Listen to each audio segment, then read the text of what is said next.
The Roman Republic, a nation that, since its foundation, had been stabbing necks all the way down the Italian peninsula. But this isn't the famous Roman Empire that ruled the known world. Not yet anyway. This is a relatively juvenile Rome, still just a regional power. In 264 BC, the big daddy of the Western Mediterranean was Carthage. Let's rewind a bit.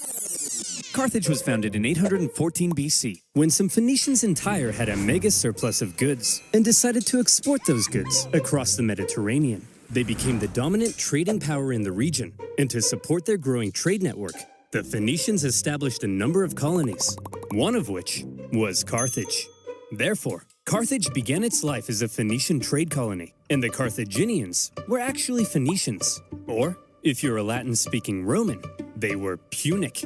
Over the centuries, Carthage gradually expanded and became the region's base of power. Just like Rome, Carthage was a semi-democratic republic with its own senate and judiciary. But there were also some pretty hefty differences between the two. While Rome was big into farming and stabbing people in the neck, the Carthaginians, on the other hand, just like their Phoenician forefathers, had built their power through trade and navigating the waves. They went here and there, selling ivory tusks, gold, and slaves. And as a result, they were rolling in it. Whenever they weren't busy swimming around in their copious hoards of money, in their spare time, they also possibly enjoyed sacrificing their children to Baal, the god of... Let me just check my notes. Yes. Plant fertility. Oh boy, these figs aren't looking too hot. Maybe if I throw my son into a burning pit of fire, they'll grow. Have you tried watering them, Dad? No, we'll try that second. As a result of all their trading, Carthage had emerged as one of the Mediterranean's superpowers. But wait, they said. Rome? What the heck is that? Well, I know it's a pretty obscure little country that you've probably never heard of. But this spunky young nation was about to upset the entire region's balance of power. Initially, the two sides enjoyed relatively friendly relations, and had even signed a couple treaties. But it was a relationship that was practically destined to turn sour. See, Rome had a thing where they liked to aggressively expand their boundaries, often viewing such expansion as a defensive act.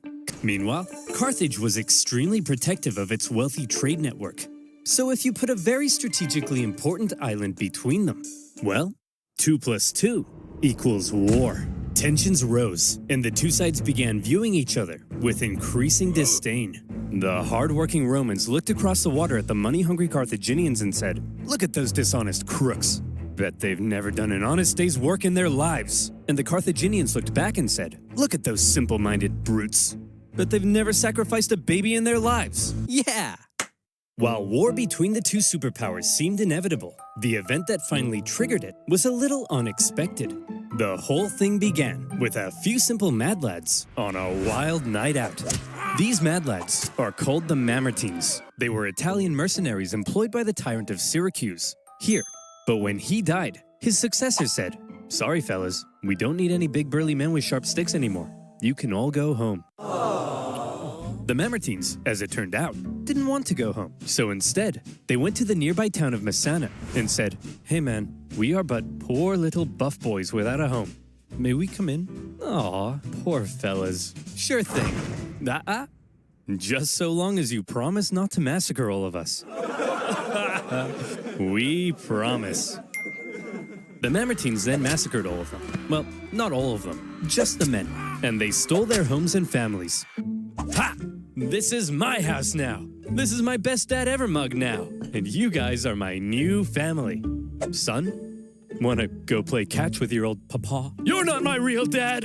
Ugh, teenagers. Am I right, dear? You're not my real husband. Ugh, I'm so trapped in this marriage. Then get out! No, Messana was now controlled by the Mamertines, and they began raiding up and down the Syracuse coastline. When the new ruler of Syracuse saw this, he wasn't happy. The Syracusans began fighting back, and in response, the Mamertines said, "Oh crap, they're fighting back? What do we do? Quick, we'll convince the Carthaginians to come and save us." The Carthaginians had long dreamed of controlling all of Sicily. They had been fighting Syracuse and their Greek influence on the island for centuries, and now, here was a great opportunity to get one over on them. So Carthage promptly answered the Mamertines' cry for help and sent a force to garrison Messana. As it turned out, however, some within the ranks of the Mamertines weren't too happy with the occupying Carthaginians, and they sent out a second cry for help to Rome. When it reached the Roman Senate, they were a little more hesitant. Going to help the Mamertines ran the risk of triggering an all-out war with Carthage, and they had only just finished conquering the Italian peninsula, so they were kind of tired. Plus, the Mamertines were all the way across the water. They had never made a leap like that before. So you would assume that to avoid any conflict with Carthage, the exhausted Romans would probably sit this one out. But you would assume wrong. Rome just couldn't resist a good chance for war. Why? Well, there's something you gotta understand about Rome. See, as a republic, they were hell-bent on preventing any one man from ever gaining too much power. And so rather than having one leader, Rome had two, called consuls, who shared power. These consuls could also only serve for 1 year at a time before new consuls were elected. These measures to limit the powers of the consuls were noble, but had an interesting side effect. The consuls knew they had just 1 year to try and gain as much glory and prestige as possible, something that was very important in Roman society. And the best way of gaining glory and prestige? Military victory, of course. The Roman political system basically ended up encouraging these consuls to go out and be as aggressive as your Italian grandmother when you don't eat all the spaghetti. And so the glory-seeking consuls convinced the people to vote in favor of going to Messana. And in they went. Upon the arrival of the Romans, the Carthaginians in the city, amongst the confusion, were forced to leave. Now, in contrast to Roman aggression, the Carthaginian military had a slightly different philosophy. All right, kids, listen up. If you want to grow up to be Carthaginian military leaders, there's a few things you have to understand. If you fail to succeed on the battlefield, that's a crucifixion. Showing cowardice, that's a crucifixion. Hello, sir. What are you doing here? Aren't you meant to be in Messana? Yeah, but the Romans showed up. So you just left? Sure did. Oh, you better believe that's a crucifixion.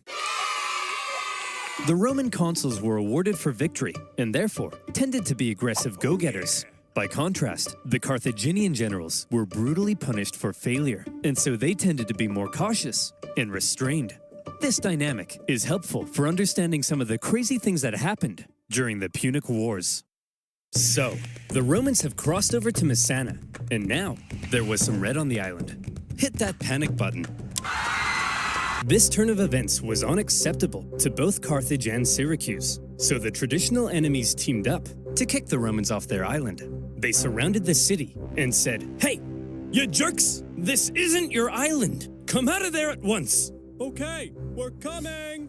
See, Phil, you just gotta speak with authority. That's what being an alpha male's all about. Hey, man. Oh, you brought your weapons and armor? No, I didn't mean... Oh, crap. Out the Roman legions came to engage the Carthaginians in battle, and they sent them packing. With the Battle of Messana, whether intended or not, by going to help the Mamertines, the two sides had just slipped into an all-out war. With the initial Roman victory, towns across Sicily, including Syracuse, began switching allegiance, because being a winner is more fun. But the Carthaginians weren't about to just give up that easily. In 262 BC, they began building up their forces at Agrigentum. So the Romans, being aggressive go-getters, aggressively go-got them. The Romans immediately laid siege, hoping to starve out the Carthaginian garrison.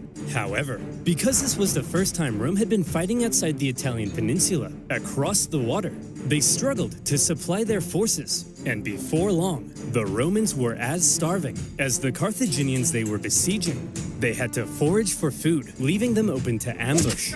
And when Carthaginian reinforcements arrived, creating a double siege, things got really bad. Everybody starved each other for months until nobody could take it anymore, and they all finally came out for battle, which Rome won. Here's the report from the recent siege at Agrigentum, sir. We killed 30,000 while only suffering 7,000 losses? That's amazing! We're the best! Yes, sir. Whoops, those are the wrong way around. What? We lost 30,000? We're the worst! But we won, right? Yes, sir. The Romans won at Agrigentum because they were aggressive go-getters, and they now began eyeing up the possibility of conquering the entire island. But they also suffered very heavy losses, and it was clear they couldn't sustain a campaign if they couldn't supply their troops. Here's the issue. Sicily was an island. Islands are surrounded by water. A strong navy would be vital for supplying troops and winning the war. Here was Carthage's navy, and here was Rome's. I think you can see the problem. Historians debate just how much naval experience Rome had at this point. Presumably, they must have had something to defend their shoreline. But whatever it was, it would have paled in comparison to the Carthaginian juggernaut. And so Rome had to figure out exactly what to do about all this water. Come on, men. We're not gonna let some pansy candy-ass water get in the way of our glorious victory against Carthage. Charge! We're gonna need a bigger boat. What's a boat? I don't know. If the Romans wanted to win this war and obtain Sicily, there was only one thing for them to do. I guess we're just gonna have to go ahead and build ourselves a war fleet, aren't we? From scratch? From scratch. But we don't even know how. Never mind how to fight with one. Don't worry, Hank. We're up to the challenge. Come on, guys. We're Romans. And Romans aren't afraid of anything. And so, the Romans worked long and hard trying to figure out how on earth you actually build the latest style of warship. In the end, they had a bit of luck on their side. A Carthaginian quinquereme ended up accidentally grounding on Italian soil. The Romans found it and copied the design. While the new fleet was being built, the Romans trained rowers on land. And would you believe it? The Romans put together a full fighting fleet of 120 warships in just 2 months. A staggering feat. What the heck? How on earth did the Romans learn how to build a war fleet? This shouldn't be happening. From what I hear, they copied the design from us, sir. Well, how on earth did they get the blueprint, Carl? I don't know, sir. The siege at Agrigentum, supply issues, and building a war fleet. So now the Romans have a navy, and it's time to put it to the test. But how does one wage ancient naval warfare? Easy. All of the ships had giant bronze rams on the front, so all you had to do was outmaneuver the enemy and give him the jimmies. Easy as pie. And so the aggressive Romans set out for some good old-fashioned jimmy giving.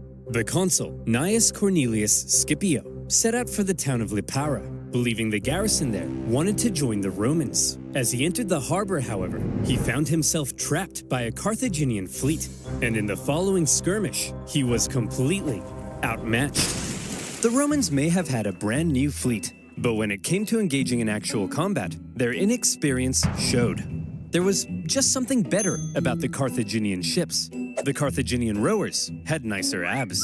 The entire Carthaginian Empire had been built on expert seamanship. So, when it came to water, the Carthaginians were better, and the Romans were wetter.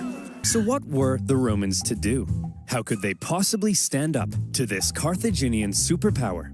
Well, there's something you gotta understand about the Romans.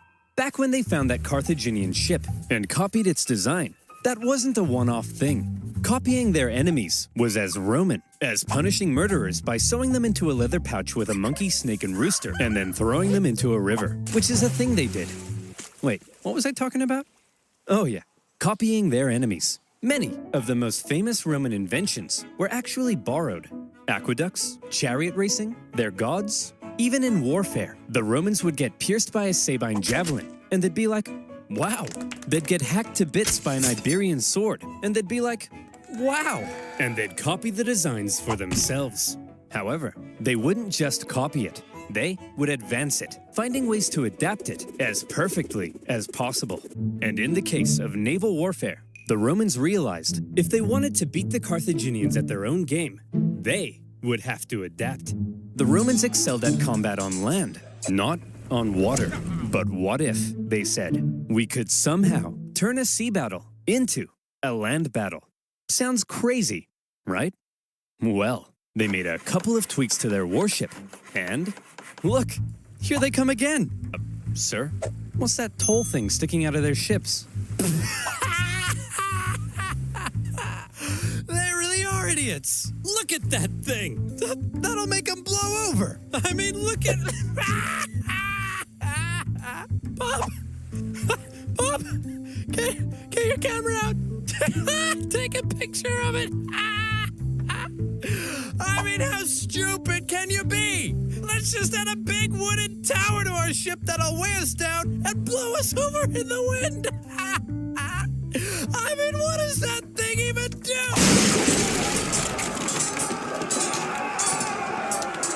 The Romans had built a big swinging spiked gangway called the Corvus, so when the Carthaginian ships approached to ram them, the Romans would just slam them. The Carthaginians tried going around, no problem. The Corvus could swivel.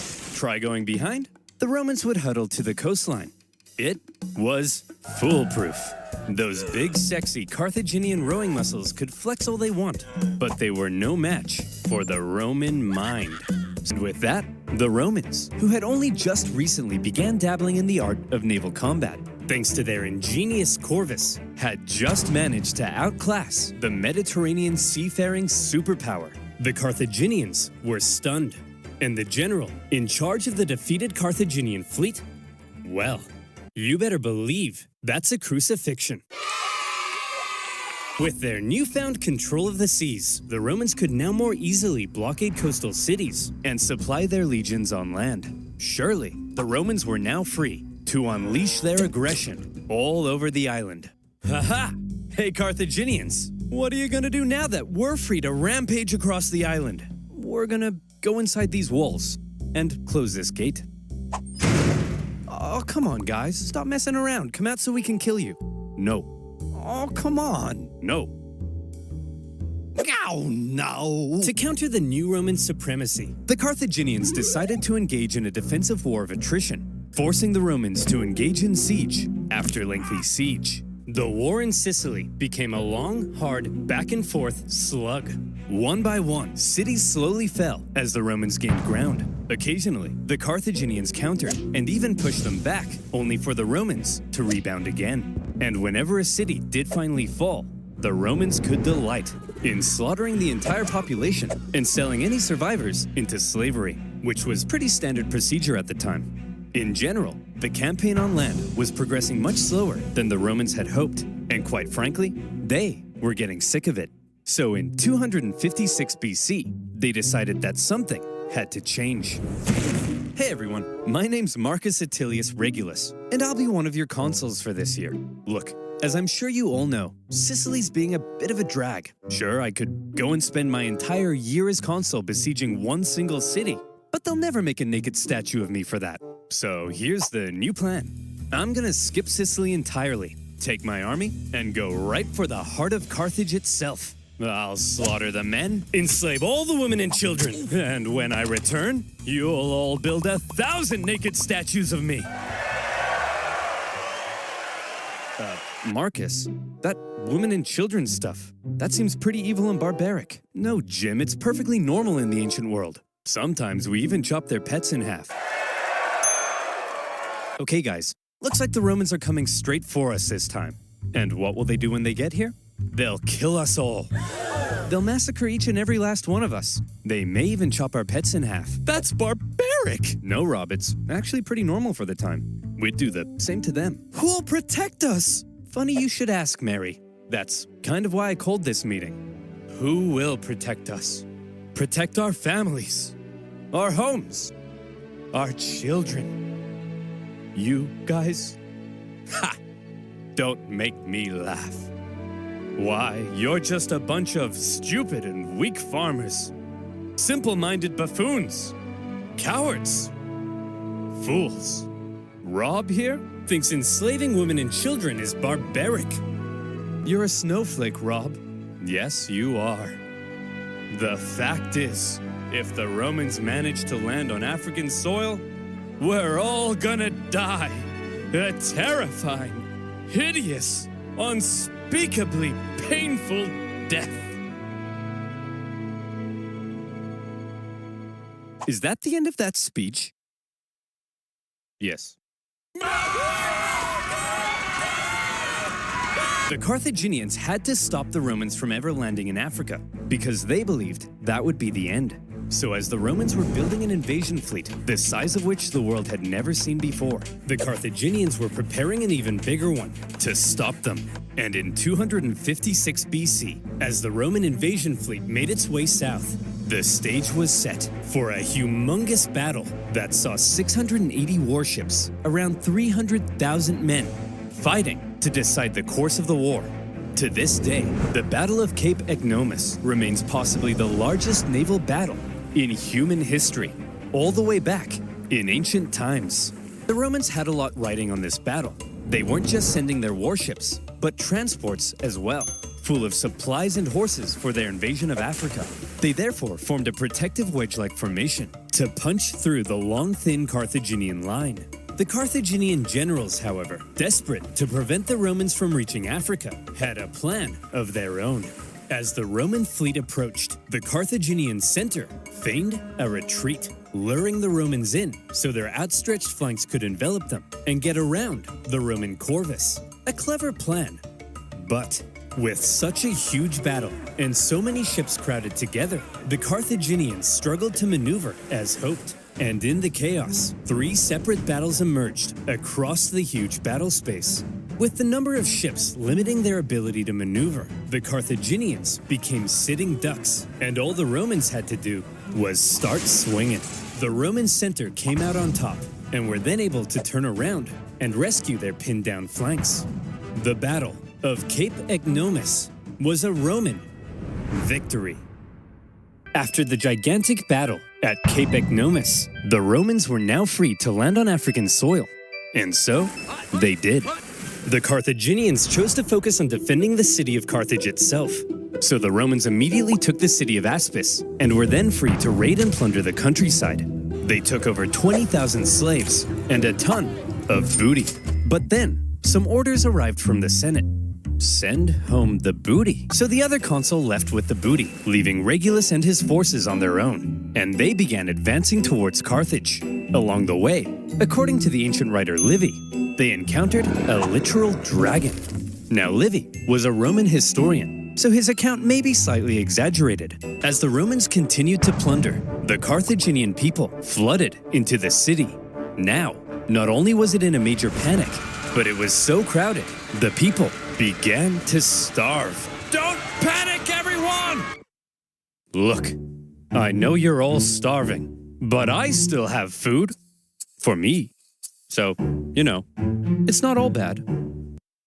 Whoa! You're wasting your tomatoes! And you idiots wonder why you're starving?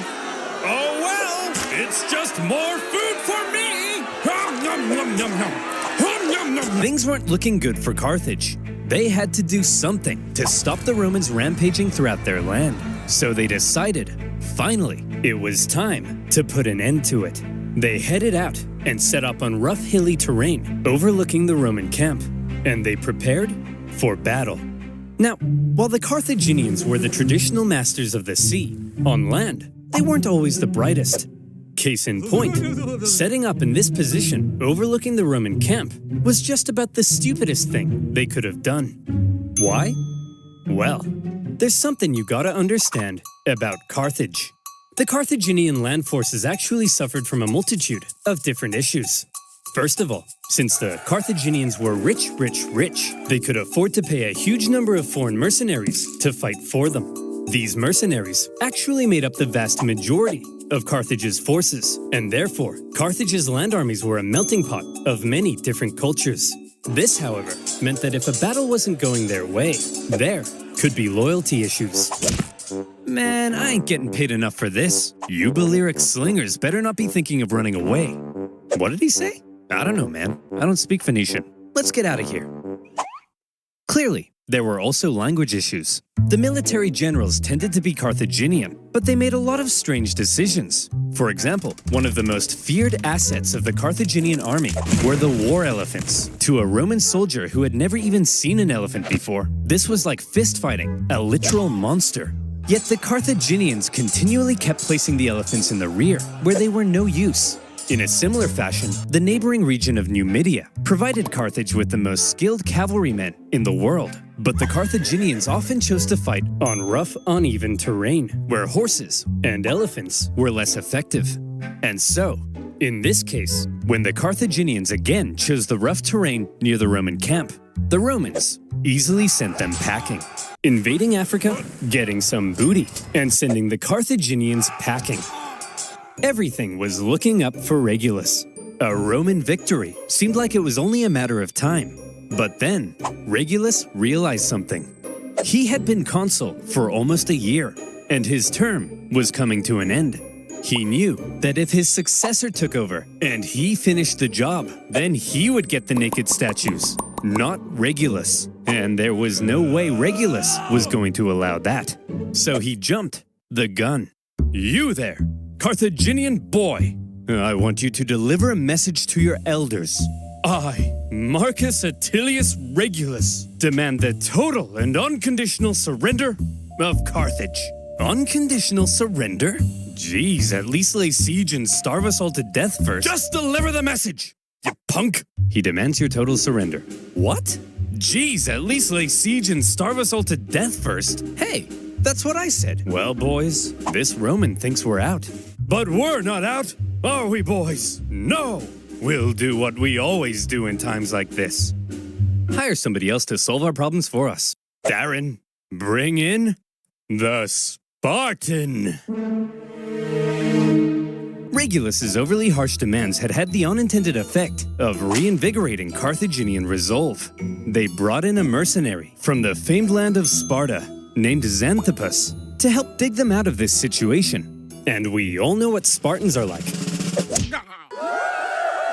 Xanthippus showed up and immediately took charge. He had a look around and said, "You idiots! Put the elephants in front of the army so they can smash into the Romans. And stop fighting on rough, uneven terrain. Find a big flat field so your superior cavalry can do their job. And what's this I hear about you giving a speech telling everyone they're gonna die? Hey, I was just telling the people the truth. You're a politician. Lie to the people." And so Xanthippus led out the newly reformed Carthaginian army to meet Regulus in the Battle of the Bagridas River. The elephants, now in the front, smashed into the Roman lines, causing disarray.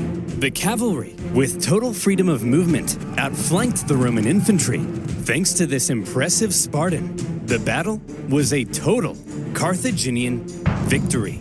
And Xanthippus, for his stunning victory, was forced to flee Carthage because the leadership got jealous.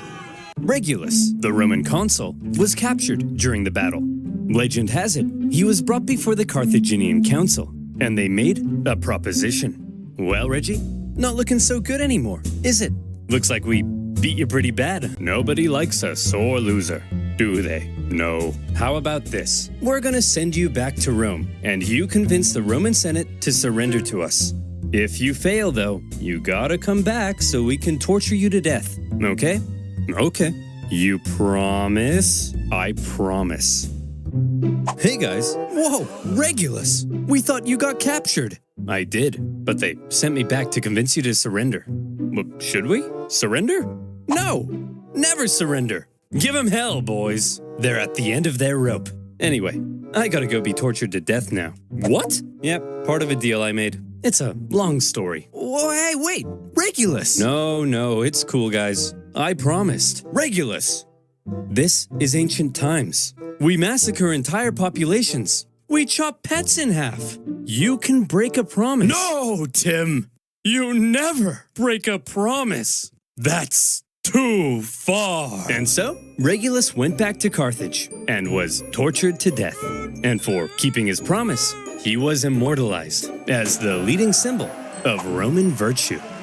Meanwhile, after their defeat in Africa, the remaining Roman survivors, still in Africa, were still in Africa, and they needed to be rescued. So the Romans sent their fleet to pick him up and bring him home. They successfully fended off a Carthaginian fleet, grabbed the survivors, and made their way to Sicily. A great success. But then, things took a turn for the worse. Sir? That cloud looks kind of angry. Fear not, coward.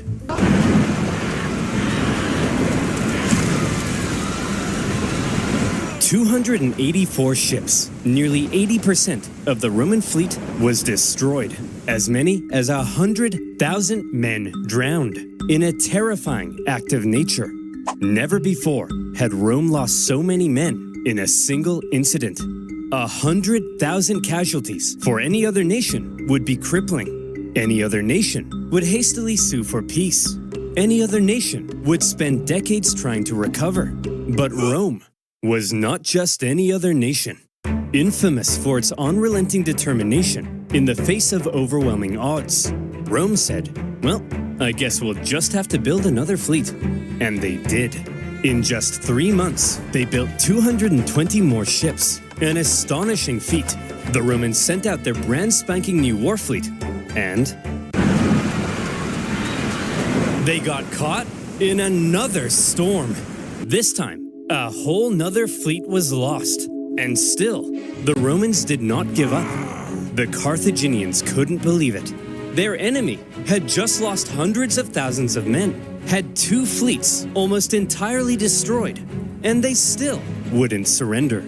As one Roman poet put it, the victor is not victorious if the vanquished does not consider himself so. In typical Roman fashion, after a short break, they were once again building another fleet. However, for now, after all the disasters at sea, the focus began shifting back to the land campaign in Sicily. The Carthaginians, overconfident from recent successes, attempted to retake Panormus, but the Romans countered the terrifying war elephants by throwing stuff at them and scaring them away. Having stopped the Carthaginian advance, the road was now open to the final Carthaginian stronghold on the island, Lilybaeum. Lilybaeum was an extremely well-fortified city. In 250 BC, the Romans laid siege. The Carthaginian defense, however, was fierce, and skilled blockade runners kept the city supplied. Progress was so slow that the siege would last another 9 years. To make matters worse, the Carthaginians later sent possibly the greatest military general of the time, a man named Hamilcar Barca, to the island. He engaged in a skillful campaign of guerrilla warfare behind enemy lines, and for the remainder of the war, he was a major thorn in the Roman side. For now, with the deadlocked siege at Lilybaeum and the new Roman fleet at sea, things seemed to be at a standstill, and the Romans had to do something to break the deadlock.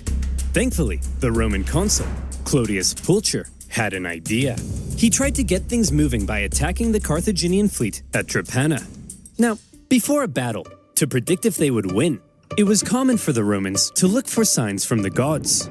This could mean observing the weather or inspecting some cow livers.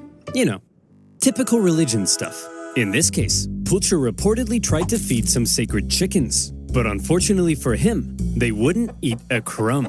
A very bad sign. Well, he said, if they won't eat, then let them drink! Stupid chickens! We'll observe the weather instead. Gods, give me a sign. Ignore that. Pulcher chose to ignore the signs from the gods, and in the following battle, the superior Carthaginians tore them to shreds. It also didn't help that by now the Romans had removed the corvus to stabilize their ships, and without their secret weapon, it was a disaster, and Pulcher was disgraced. To make matters worse, the victorious Carthaginian fleet then went on to intercept a Roman supply fleet on its way to Lilybaeum. As they approached, however, they saw the signs of an incoming storm, so they took shelter. The Romans, on the other hand, said, "Onward, men! Set sail! We've got to deliver these supplies stat!" But sir, those clouds, don't you think we ought to have learned our lesson by now? Yes, Brian, we ought to have. But we haven't. Another fleet and 50,000 men lost in another storm. Disaster. Now, at this point, there still really isn't a clear winner. Sure, the Romans have captured most of Sicily and cornered the Carthaginian land forces at Lilybaeum, but the continued disasters at sea were critically depleting their resources, and without a strong fleet, Rome could not win. Meanwhile, Hamilcar Barca was still knocking about and creating even more problems. So, where do we go from here? How does this war finally end? By now, the two sides had been fighting for 23 years. They were exhausted. Their money, their resources, their strength were all utterly spent. The Carthaginians in particular were eager to see the war end so they could get back to trading and making money. So after the latest Roman disaster at sea, they said, look, there ain't no way in heck the Romans can come back again. They can't possibly afford to build another fleet. They're done. That's it. Recall the Navy, repurpose them as merchant ships, and let's get back to making some money! Assuming the Romans would soon make peace, an anti-war faction within the government recalled a large portion of the navy, leaving Hamilcar on his own. The victors appeared to be declaring themselves victorious. Meanwhile, the vanquished were getting ready for round 5. The Romans built another fleet, this time heavily relying on patriotic donations from the upper classes to afford it. And once again, they put to sea. Sir? The Romans have built another fleet. Oh, for goodness sake, Clarence, can't you see I'm busy rolling around in this pile of money? The Carthaginian politicians made a fairly lackluster final effort with a poorly built fleet to supply their forces in Sicily. But when the brand new Roman fleet caught them at the Battle of the Aegates, even without their signature corvus, they dealt them the final blow. And that was that. 23 years of war. Neither side could afford to keep fighting, but the Romans showed that they intended to anyway. The Carthaginians had no choice but to throw in the towel. The war had been long and hard for both sides, but in the end, it was Roman determination that won the fight. The Romans had spent the entire war trying to find a way to deliver the knockout blow. They learned how to build a fleet and engage in naval combat. They developed ingenious new ways of waging war. They attempted an invasion of the Carthaginian heartland, and whenever disasters struck them, they always came back, again and again. The Carthaginians, on the other hand, spent the entire war watching whatever Rome did, and then figuring out how to respond. They were much more passive, and so, it's no wonder then that when both sides were close to collapse, Rome was the one who figured out how to go that little bit further. In 241 BC, the Carthaginian politicians sent word to Hamilcar Barca that he was on his own and could choose to make peace with the Romans if he wished. Hamilcar was stunned. He felt betrayed by the politicians. Some sources say he refused to even negotiate. Nevertheless, terms had to be drawn up. Well, Hammy, I'm glad you Carthaginians have finally come to your senses and recognized who the true winner is. How many fleets did you lose? Okay, here are our terms. You leave Sicily to us and return all of our prisoners. You're not allowed to make war against Syracuse or her allies, and you have to pay us 2,200 talents of silver over the next 20 years. What's a talent of silver? Well, to put it in perspective, in the year 2022, that'll be worth around, let's say, 40 million US dollars. Ay caramba! That will cripple us! Wow, we got a real smart guy over here. Yeah, that's kind of the point, you dingus. Ugh, I guess I have no choice. I accept. Great! Oh, by the way, we changed our minds. You actually have to pay us 3,200 talents of silver over 10 years. Thanks for accepting. Dude! See you later. Hey! You didn't let me say uncool! He didn't let me say uncool. The treaty was extremely punishing, and by switching up the terms at the last minute, they enraged the Carthaginians. But still, one of the longest and deadliest wars at the time was finally over. The Romans had won. They achieved their aim of gaining Sicily, and even though it wasn't part of the peace deal, they took advantage of a weakened Carthage and grabbed Corsica and Sardinia as well. Roman expansion beyond the Italian peninsula had just begun. The Romans hoped that now the Carthaginians would forever be under their thumb. Unfortunately, the harsh terms they placed on the Carthaginians at the end of the war left a growing anger, one that would come back to haunt them. One day, Carthage will have its revenge. That's nice, dear. I'm serious, woman. Maybe not in my lifetime, but perhaps in his. My beautiful son. You are born into a momentous destiny. You shall be Rome's greatest enemy. You'll tear Rome limb from limb. You'll burn their pathetic city into the ground. You'll slaughter their people, men, women, and children. My child, you are vengeance. Stop telling our baby he's vengeance. But he is, Barbara. He's vengeance. That may be so someday, but for now, our son has a name, and you should call him that instead. His name is